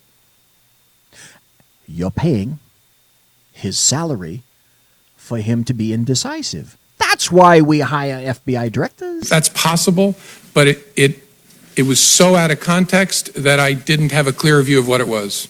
Now, on a number of occasions here, you bring up, let's talk now about the general Russia investigation, okay? In page 6 of your testimony, you say, the first thing you say is, he asked what we could do to, quote-unquote, lift the cloud, the general Russia investigation, and you responded that we were investigating the matter as quickly as we could and that there would be great benefit if we didn't find anything to having done the work well. And he agreed. He re-emphasized the problems it was causing him, but he agreed. So in essence, the president agreed with your statement that it would be great if we could have an investigation, all the facts came out, and we found nothing. So he agreed that that would be ideal, but this cloud is still messing up my ability to do the rest of my agenda. Is that an accurate assessment of? Yes, sir. He actually went farther than that. He said, and if some of my satellites did something wrong, it'd be good to find that out. Well, that's the second part. And satellites meaning people that work for President Trump. That's what that means. That is, the satellites. He said if one of my satellites, I imagine by that he meant some of the other people surrounding his campaign did something wrong, it would be great to know that as well. Yes, sir. That's what he said. So are those the only two instances in which that sort of back and forth happened where the president was basically saying, and I'm paraphrasing here, it's okay, do the Russia investigation. I hope it all comes out. I have nothing to do with anything Russia. It'd be great if it all came out, if people around me were doing things that were wrong. Yes, as I recorded it accurately there, that was the sentiment he was expressing. Yes. Yes, Mary Brockman has another good point in chat. This investigation is about Russia. Tell me how this involves Russia, because according to the Democrats, it's all about Russia. Russia 24/7. Where's the Russia connection? Russia, Russia, Russia. Let's stay on base, shall we? So what it basically comes down to is the president has asked three things of you. He asked for your loyalty, and you evil, heretic. Said you would be loyally honest. Honestly loyal. Honestly loyal.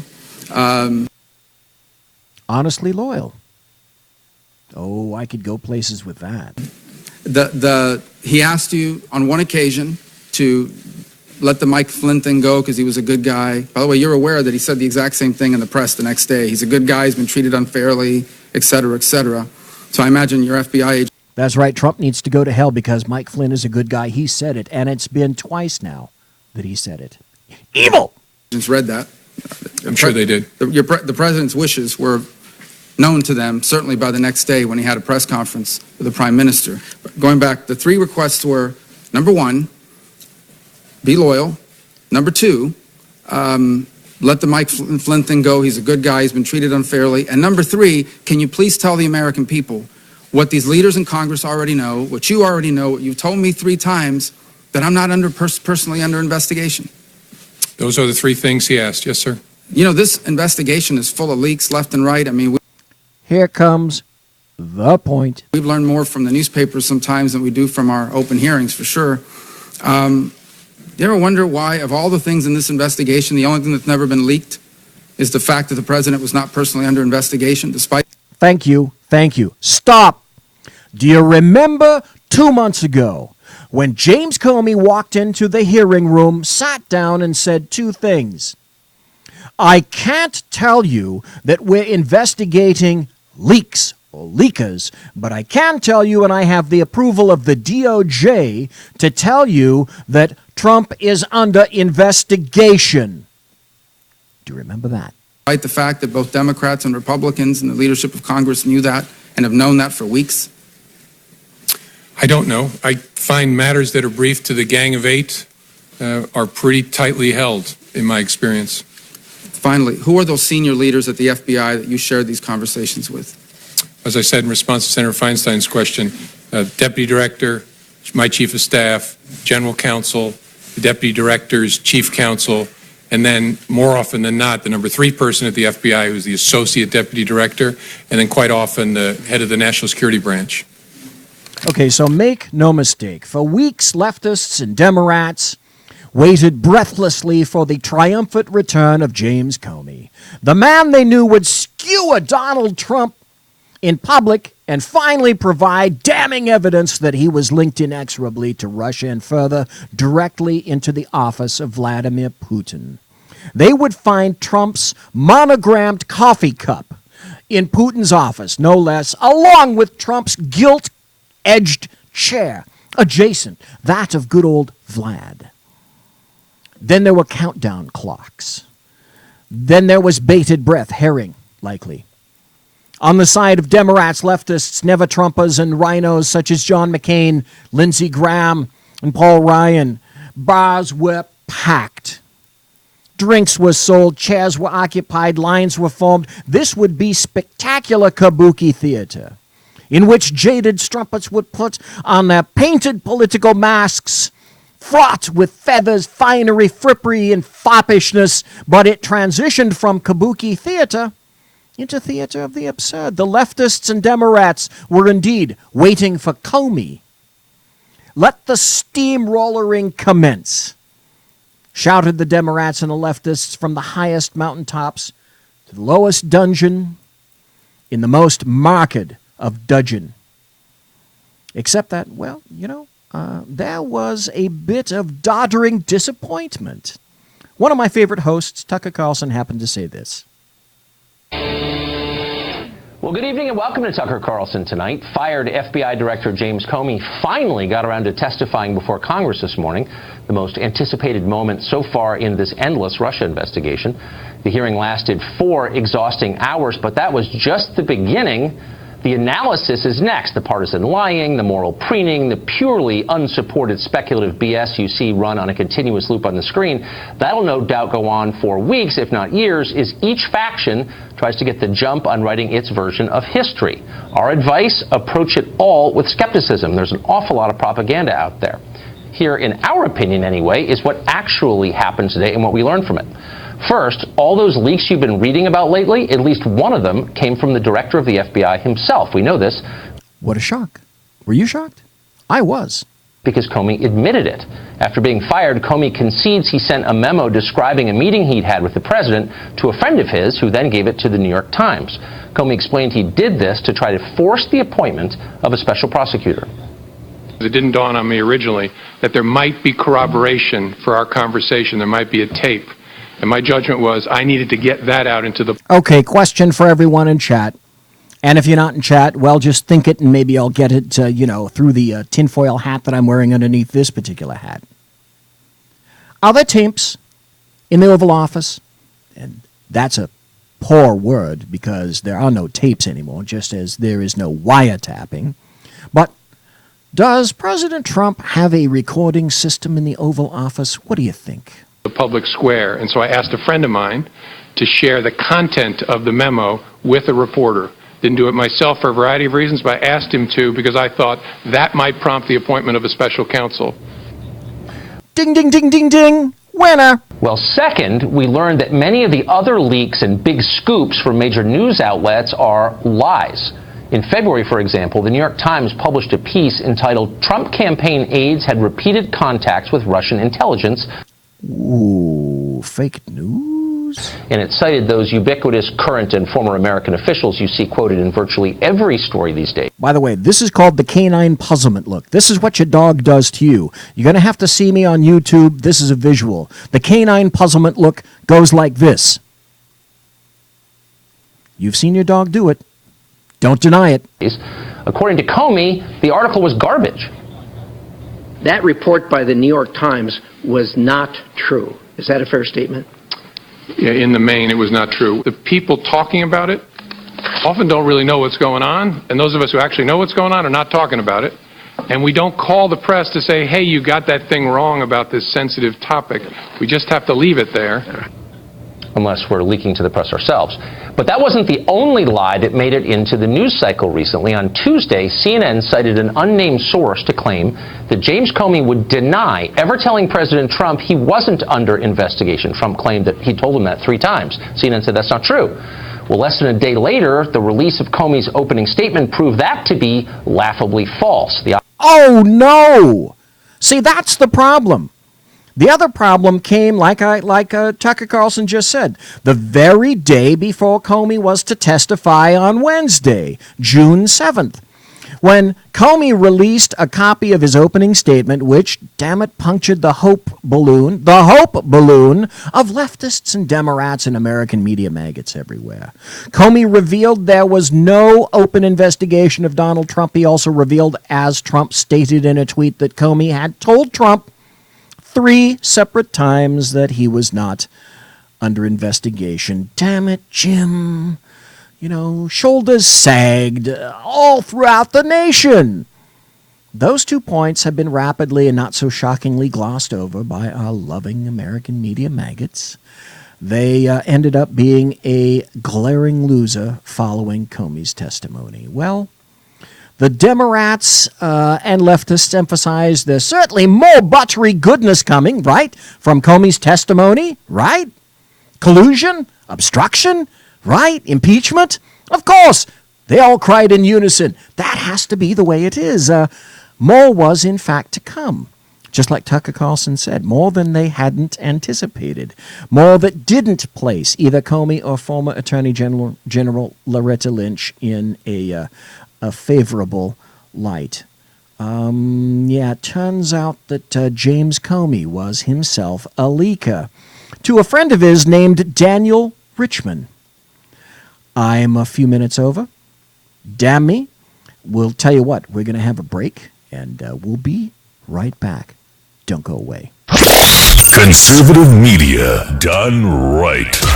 You're listening to the SHR Media Network.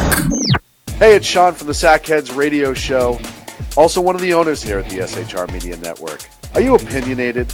Have you ever wanted to do your own show? Have you ever heard somebody like the Sackheads and go, yeah, I could probably do that better? Well, now's your chance. Send me a 5-minute clip at sackheadsradio@gmail.com, and maybe you can be part of the SHR broadcasting team. sackheadsradio@gmail.com. Times are dark. The people are misled by corrupt politicians, lied to by establishment media, and deceived by the false messages of Islam. A nation looking for direction needs a guide. It needs a man with a cane. I'm Dave Milner. Join me on Spreaker, SHR Media, Pundit Press Radio, and YouTube through the SHR Media page for a different kind of commentary on the unpleasant blind guy. Because the truth is not always pleasant.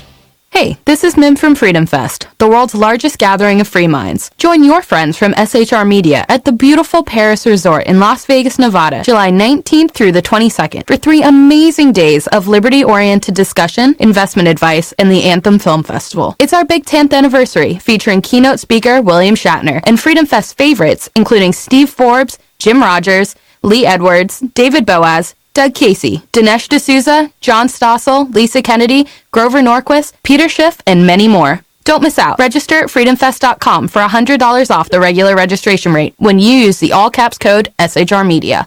Featuring right thinking from a left brain and doing the job the American maggots won't. BZ is fundamentally changing America one diaper at a time. Just when safety pin manufacturers are running out of metal for the diapers of the leftists, where the speech is free, but the drinks are not. The Bloviating Zeppelin's Berserk Bobcat Saloon can be heard every Tuesday and Thursday night, commencing at 11 p.m. Eastern and 8 p.m. Pacific, where pushback is a requisite art form in and of itself.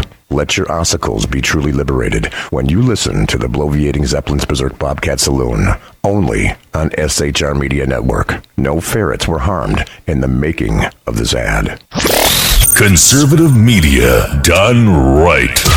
You're listening to the SHR Media Network.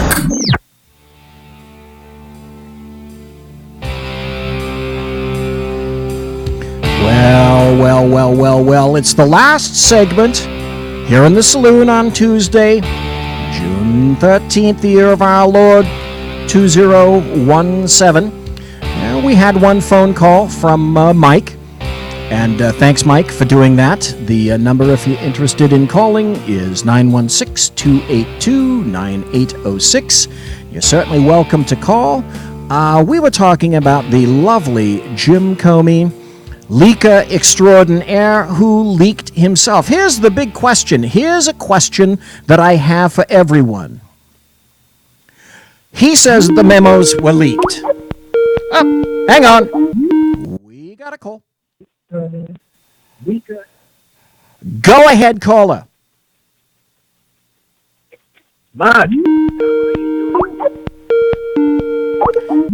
Go ahead, caller. You're on. Hey, BZ. It's Jersey Joe. What's going on, bud? Hey, first off, I have to apologize about last week. I felt really bad about having to bang out of your show like that. That's okay. Things happen. Look at last Thursday, my wife for example. came back typhoid Mary. Well, look, the horrible things that occurred last Thursday, so horrible that I will not mention them now. Uh-oh. Oh, so it's boring on Newsweek again, I see. Right, absolutely nothing happening, thank God. At least we can go back to, doing the standard stuff like cleaning the fish tank, balancing our checkbooks, that kind of thing. Actually, don't say that, because I got 3 fish tanks I actually need to clean. I keep putting off. See? That's what you were doing. Yes, that's what I was doing, cleaning the fish tanks. I actually got in as a hobby doing that. I got a 90, a 55, a 20, and a 1-gallon tank. And my wife made me get rid of my other 55. I never had a 55. The biggest tank I had was, I think, 10 gallons. And that was a pain in the arse. And I got rid of it after about 6 months. And boy, did I kill a lot of fish. Well, that's what one of the guys taught me very early on. The small tanks are harder to keep. Because if one small part goes bad in that small tank, it multiplies throughout the whole tank real fast. Now, if you have one small problem in a big tank, it compensates easily. Yep. I remember the fish would get this little stuff. Here we go from James Comey to talking about fish diseases. But I remember that the fish got something, little teeny white dots, and it was called ick. But it stood for ichthyopterius.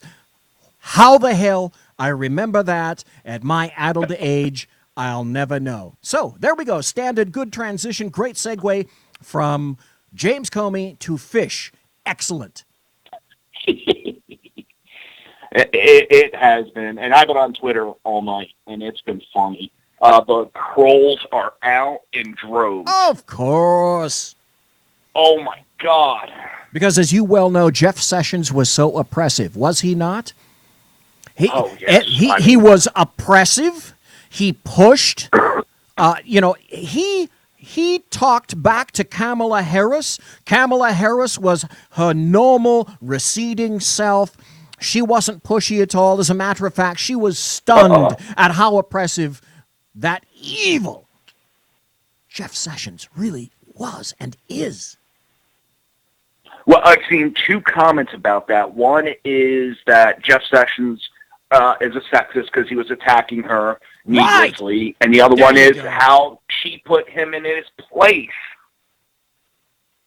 She did. And he needed it. He needed every damn bit of it. It's the only thing I didn't like, the one comment that he made, and I knew the left was going to run away with it, when he said not so fast, it makes me a little bit nervous. I was like, oh, they're going to jump on that comment and run with it. Right. It's a minor thing, but, less weapon or less ammunition we give them, the better. Well, yeah, you can't have everything, and trust me, it's like going to that is like going to a job interview. After the job interview, do you not, in retrospect, you slink back into your car, you sit down, you turn it on, you listen to the radio, and you say, Oh, crap. Why didn't I say this? Why didn't I say A and B and C and D? And all that stuff comes back to you no matter how practiced you were. That's called being a human. Hindsight 2020. Yep. Exactly. Well, I got a question for you. Yes, sir. Because I've seen an article quite often lately. There is FBI agents, both current and ex, that are saying that Comey is a dirty cop. Now, in terms of interpreting that statement, my guess would be that you mean dirty in terms of money, corruption, land, property, sure etc., that kind of thing? I think very easily corruptible, that he goes where he's led, where he's told to go, he goes. Here's my impression of James Comey. Up until June of last year, he had things fairly well tight. Now, we all know that he was already tight with Mueller. We already know that he was tight with any number of Democrats, because if you look at the side and you place a line right here, and off to the left are leftists, off to the right are the people on the right, he was occasionally in the middle, but tended to move over to the left because that's where the bulk of his people were. He has kind of supported in quite some time those persons. They started to become, it was started to become a realization when he made decisions that, to me, didn't comply whatsoever with the law. White Mamba and I, for example, he's in chat. Welcome, White Mamba. He and I discussed the various decisions that James Comey made, and once I heard James Comey last year say that he could not, in good conscience, recommend anything for Hillary Clinton because she did not intend to do it, to me, that was a bullshit alert, a massive bullshit alert, because I happen to know. How many times have we heard, well, I didn't mean to kill him? Well, you're still going away for murder. Yeah. I know it's a little bit exaggerated, but all the time, I didn't mean to do it. Well, that doesn't matter. You broke the law. Yeah, no kidding. By the way, Mary exited. Goodbye, Mary. Thank you. Nobody will sit in your chair. Bye, Mary. In any event, once he made that decision that he was going to usurp the Attorney General's job and he didn't stay in his own lane, I knew he was corrupt. He was corrupt intellectually. He was corrupt and favored the left. Tell me anyone where you have seen any favoritism on the part of James Comey for people on the right. I have not witnessed it myself. I'm sure that in his own brain housing group, his own wheelhouse, perhaps he's a number one in terms of being immutable. He's the rock. He is the epitome of, he can cut the baby right in half, except that the half that he cuts happens to be over on the left. Then he comes up with the decision regarding his assistant director. All that just confirmed it. He's gone. He cannot make good decisions. Once he made that, at that point, in my opinion, that's when he should have been let go. But, of course, we know he would not be let go because when those decisions came down, they were under the Obama presidency, not under Donald Trump. And then Trump couldn't release him on January 20th when he took office, because if he would have done that, we would have still heard, well, he fired him because of Russia. He could have. Trump's been in a damned if he do and damned if he don't situation. To a degree, but he could have, if he set it up and made an argument that was grounded at least a month or so prior and set up his argument similar to what I did in terms of his decision-making capabilities suck. They're terrible. In my mind, President Trump was going to give James Comey the benefit of the doubt and he was going to keep him and speak to him and see where James Comey lay, get the lay of the ground of Director Comey, because Director Comey had already placed himself in the political way of a massive Democrat freight train. James Comey, just like Hillary Clinton, put both of themselves in that path themselves. Nobody else did that. Yep. I agree 100% on that. It's mind-boggling how desperate they're getting at this point. This whole, I mean, I've been bored with it since it first started. And like I said on Twitter, I've been going over it. It's to the point. This is beyond ridiculous. And something's got to break. Something's got to give, because they can't keep doing these investigations. It's slowing everything up. The only thing I'm hoping for, and that I see, and maybe I'm wrong, wouldn't be the first time, the Democrats and what they're doing, they could be a party of dog catchers pretty soon. Because I think 2018, if it keeps going the way it's going, they're done with. And this Russia would be a big hand in it.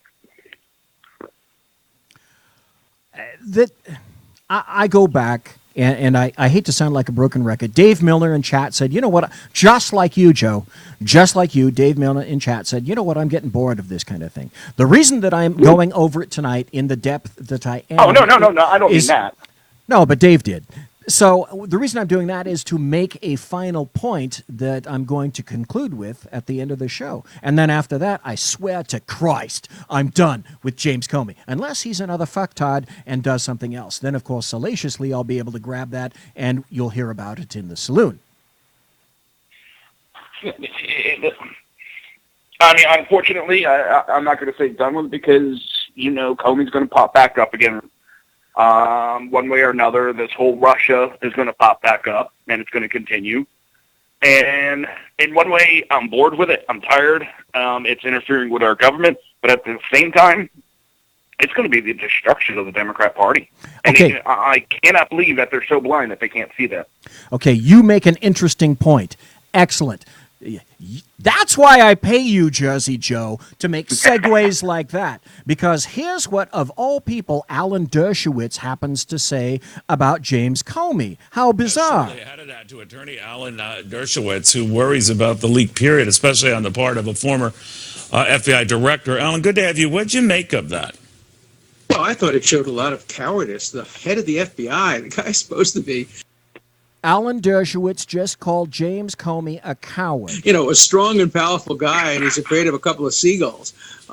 He should have had the courage to get on television and release the memos and talk about it or not talk about it. But to have some friend become his surrogate was absurd. And I don't know whether senators didn't press harder and ask them the name of the guy and then subpoena him and subpoena the memoranda through the guys. But I have to tell you, Comey did some... Okay, stop right there. It's like McHale's Navy. McHale, stop. Where is the memo? Where did they go?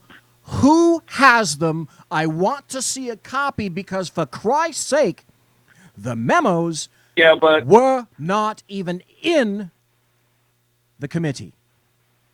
But here's the thing. Okay, even if he comes up with a memo, how do we know he wrote it back then, that he just didn't write it on the way to turning it in?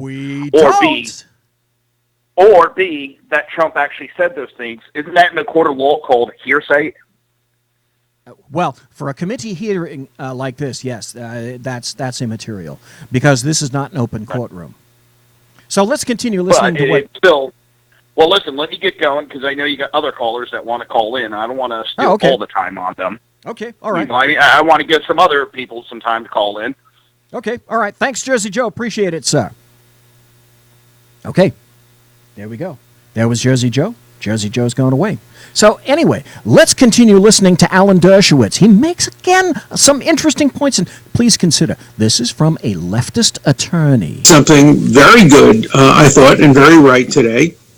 He said unequivocally, for the first time it's ever been said by a public official, agreed with what I've been saying for the last several months, namely the president has the authority to direct the head of the FBI to stop investigating anyone. This is an attorney. According to Comey, Comey says it is clear under the Constitution the president can decide who should be prosecuted, who shouldn't be prosecuted, who should be investigated, who shouldn't be investigated. I've been saying this for months, and everybody has been criticizing me for saying it, and now you have the director of the FBI saying the same thing. So I think this puts an end to any claim that President Trump obstructed justice. You can't obstruct justice by simply exercising your power under the Constitution. You can't be obstructing justice by firing Comey. He had the right to fire Comey. and you can't be obstructing justice even if you told the director of the FBI to stop the investigation. Of course, he didn't do that. He just said, Even I if hope you said that, Alan, even if you said outright, no, this thing stops now. Yes. I mean, that's what Comey said. Comey's 100% right. We have a unitary executive. Under our unitary executive, the president's in charge of the Justice Department. He can say, he can't say we'll prosecute only white people and not black people, or only women but not men. He can't say that. That would be unconstitutional. But he can say, I want to prosecute cocaine users. I want to prosecute so-and-so who was a cocaine user. I don't want to prosecute this guy because he's a good guy. And what he basically said to Comey is, look, Ryan, Flynn has suffered enough. He's a good guy. You agree he's a good guy. I hope you will lay off him. Okay, now that's an interesting point, but I think that Alan Dershowitz is, again, because he's an attorney, it's seeping through. He's saying one thing and he's predicating it upon the law. What you have now, what you see now by way of the Democrats is law by consensus. It's like global warming. All scientists say.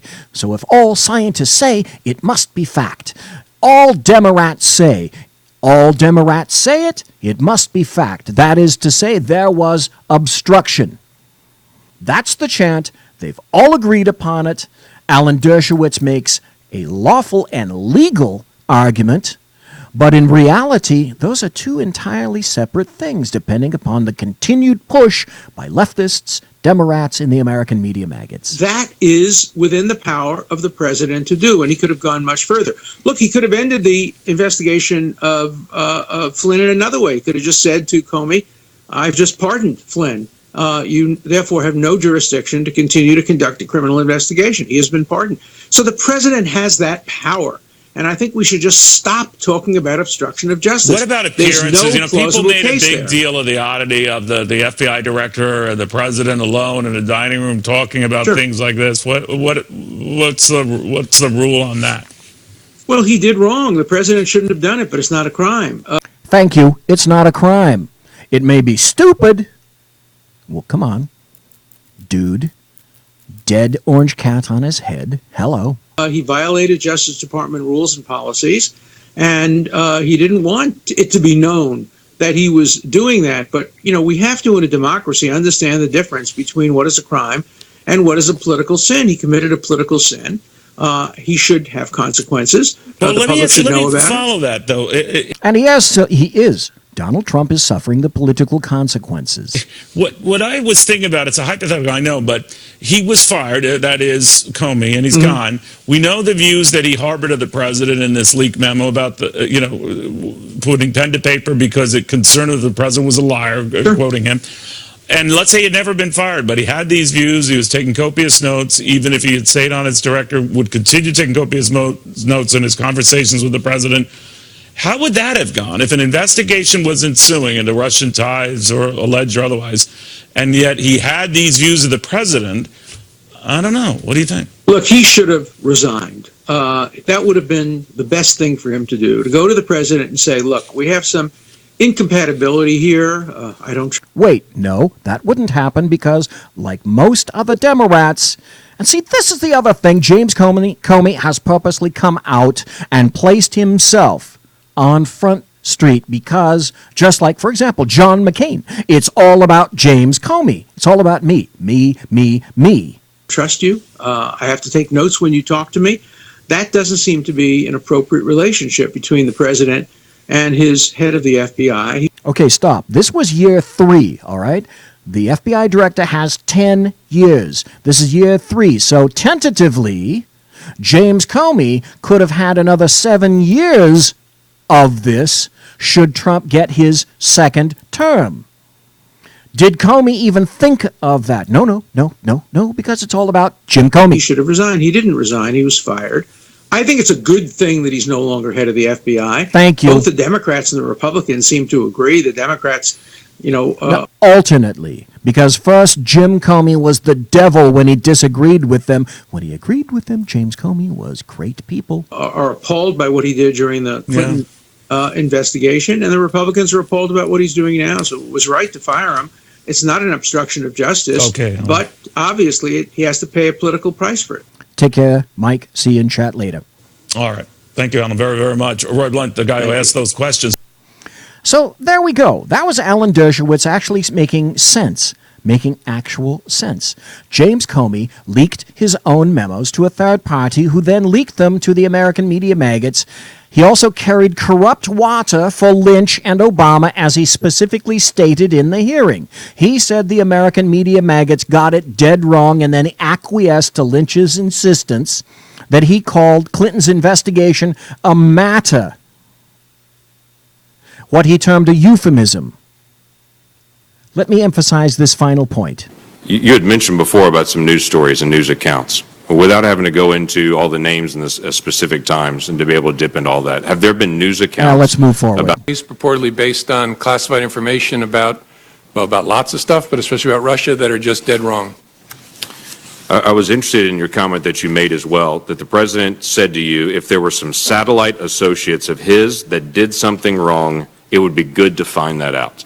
That the president seemed to talk to you specifically on March the 30th and say, I'm frustrated that the word is not getting out that I'm not under investigation. Let's go forward. And then you made a comment earlier about the Attorney General, previous Attorney General. Here we go. Listen up. Asking you about the investigation on the Clinton emails, saying that you've been asked not to call it an investigation anymore, but to call it a matter.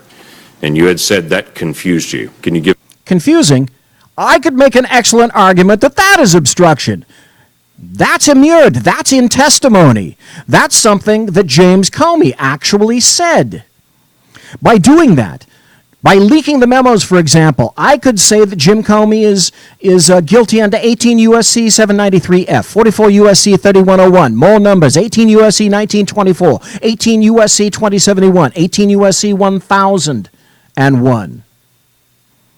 And this is what happened. James Bryan Comey dishonored his law enforcement oath, lied under oath, portrayed himself and the FBI as helpless in the face of corruption, crimes, and obstruction. He was an embarrassment to the FBI itself, to the Department of Justice, and to all of law enforcement in general. He made extremely poor decisions based but upon politics and continuously placed himself in the limelight for naught but the embellishment of his own persona. He crafted his decisions in a terribly flawed manner and seemed to consider most everything but the actual laws he himself was tasked to obey. His own agency failed to follow the law in terms of reporting. His own agency destroyed evidence. President Trump made a number of serious mistakes with regard to James Comey. I will fervently believe that until the day I die. I wrote back in 2016 that because of the clearly political decisions Comey made, Donald Trump needed to immediately fire James Comey. Comey's waffling, his indecision, and poor decisions stemmed from politics and personal aggrandizement. James Comey should have been removed from the FBI directorship on January 20th. I think that Trump thought that he might be able to work with Jim Comey once he established some kind of a working relationship. He provided Comey with a chance. That decision came back to bite Donald Trump in the arse. James Comey, sadly, was a terrible thorn in the Trump administration, which could have been avoided had a different path been taken.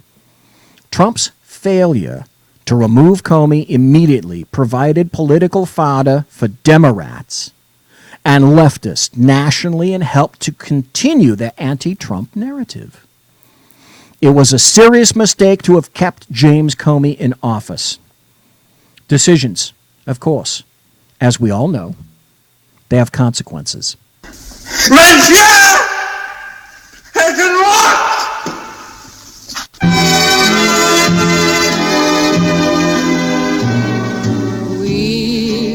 Ladies and gentlemen, boys and girls, children of all ages, thanks for listening to the Bloviating Zeppelin's Berserk Bobcat Saloon here on the SHR Media Network. If you want to contact me, you can find me on Twitter @VZep, on my blog at bloviatingzeppelin.net. My original music is by Possessed Tranquility at ReverbNation.com. You know who the promotional consideration is by and where I'm going after this. Thank you ever so kindly for being here. Come back next Thursday when we're going to be talking to Dan Butcher at the beginning of the hour initially. And don't forget, Sackheads Radio tomorrow evening, 8 p.m. on the left coast, and 11 p.m. on the right coast. God bless.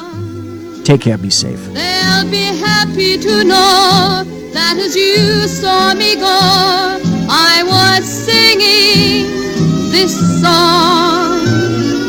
We'll meet again. Don't know where, don't know where, but I know we'll meet again some sunny day.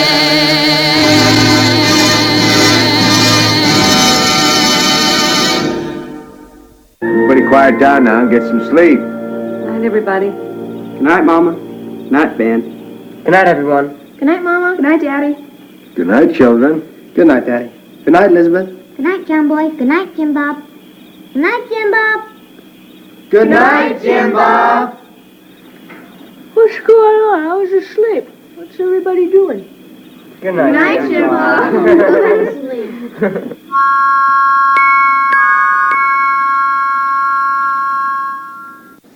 Good night, and good luck.